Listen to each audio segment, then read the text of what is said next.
Hey everybody, you might be interested in this video if you are interested in growing your own psychedelic mushrooms. Now, I'm speaking from about 2 to 3 years of experience here with a lot of trial and error, but also a lot of successes along the way. And so what I'm going to do in this video is basically contrast 3 different methods that I've done and give you the reasons why I pretty clearly have come to just use one consistently. And so let's just get right into it. So the first way that I started growing mushrooms was via the PF Tech method. And that's basically where you take jars and you create a little mix of mushroom substrate and you inject those jars with mushroom spores and then grow them.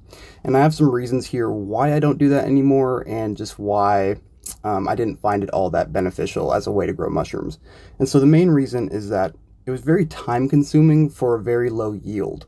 The process of sterilizing the jars, making sure the moisture content is correct, and just all around, I guess, tasks involved with drilling holes in the lids and things like that is kind of a nuisance and something that I really came to want to avoid after a while. I didn't enjoy hammering nails into metal lids after about the 24th jar. And so another reason is that there's many ways for it to go wrong. Just you constantly interacting with this jar when you are creating it to be an environment for this mushroom substrate is basically the best way to make it an unsterile environment. So you often will end up with contaminations. Maybe I shouldn't say often, but rather often you're going to end up with contaminations and just maybe stalled growth because you don't have enough space in the substrate and air is not getting through. There's a lot of things that can go wrong with the PF Tech method, and so I pretty quickly abandoned it. It is simple, but also many things can go wrong. So now let's talk about the Monotub method. The Monotub method is pretty interesting because it's very high risk and very high reward. So with the Monotub method, you're basically going to take all that substrate, all that mixture that magic mushrooms can grow in, and you're going to put it in a giant tub and hope that it does not get contaminated. Because if it does not get contaminated, you are going to have a gigantic flush of psychedelic mushrooms. And so I've done this once, and unfortunately I have to say that I failed. Admittedly, I did not know as much about contamination at the time, and I certainly should have kept it much higher off the ground, but suffice it to say, it was a failure and pretty depressing after it happened, because what you have to understand about growing psychedelic mushrooms is it's a very patient man's game. It's a game where months may go by and sometimes the weather changes, and if you live with roommates like I do, you can't just keep the heat up in the house all the time because you want to grow psychedelic mushrooms, and so sometimes mycelial growth stalls, and I assume if you're watching this video, you know what mycelial growth means.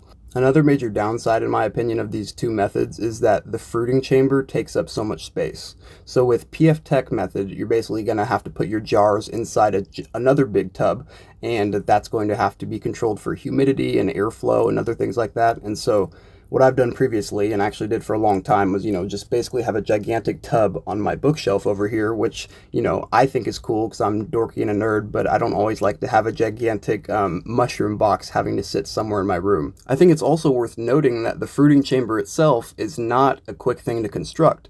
What you're probably going to have to do is take a large sterilite tub, poke many holes into each side of it, and then add filter tape to those holes.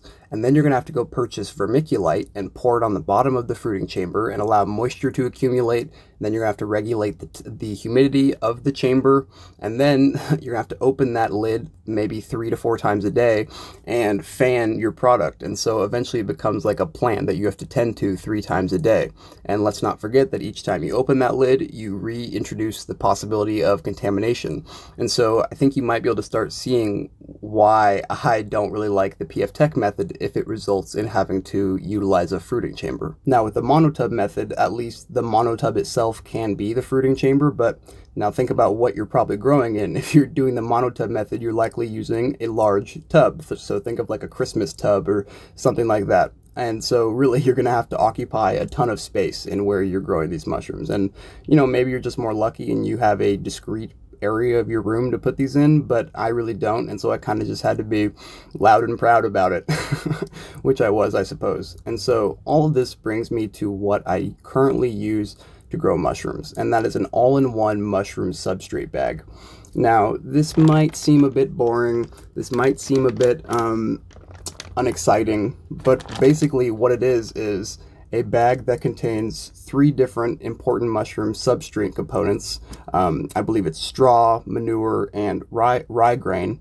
And so what it's basically going to do is create a sealed environment that never is penetrated and never interacts with the outside environment for your mushrooms to grow in. So there are major benefits to using this. So let me just think of one. So one is that all the complications are just taken directly out of the equation. You're not going to contaminate this thing. You're not going to mess up the moisture content. Airflow is solved with this patch right here. You basically just squeeze the bag. It's very easy to find space for where you want this to go. Another major thing is that it itself is the fruiting container, so I don't have to put this in a big fruiting chamber. I basically, when I want to, after full mycelial growth has occurred, which means that this bag has turned completely white, I basically can just start to directly add more airflow through squeezing the bag, and that will actually initiate fruiting. And so what you get there, which is marvelous to me, is a controlled environment for mushrooms to fruit in, which I've learned is extremely important, because the last thing you want is any type of growth competition with other organisms living on the substrate.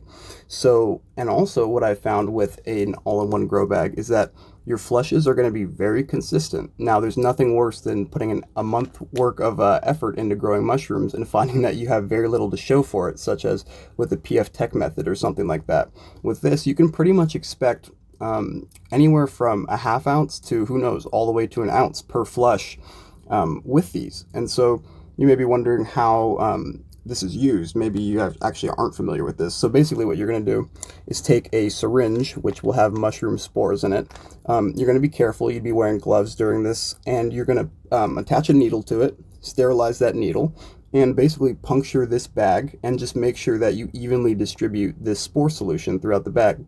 And now the rest of the game is basically just the waiting game. You're going to wait until you start to see some white growth, which will be the mycelium in the bag. And so after it has colonized roughly 50% of the bag, which, you know, of course, depending on temperature conditions, can take anywhere from 1, 2 to 3 months, you basically just mix up the bag by crunching it up and allow the mycelium to regrow. And so after that, eventually the mycelium will take over the bag completely.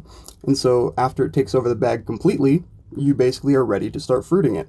And so if you are like me and you're just a normal college student with not a lot of space, I find the all-in-one bag to be easily the best way to grow mushrooms consistently for yourself. So to wrap that up, basically, if I had to compare the 3 different methods that I've done, I would never do the PF Tech method again unless I had to specifically maybe do a little experiment and see if a certain spore solution worked. I would do the Monotub method if I had a controlled laboratory setting, and I would just do many different monotubs. So if you have a lot of space and somehow you have just like a spare warehouse or something that's sterile to do this in, go for it and make tons of monotubs and grow huge yields of magic mushrooms at your own caution. But basically what it comes down to is the ability to store it very easily, the ability to not contaminate it, and the ability to have a consistent flush for the work that you put in. And so ultimately I chose to just do the all-in-one bag method because I can guarantee myself that a month or 2 after I inject the bag and basically nearly forget about it, I will have some type of mushroom product to show for it. I think that's going to bring an end to this video. If you want me to talk more about growing magic mushrooms and the real particulars of it, let me know in the comments below, and I'll see you guys later.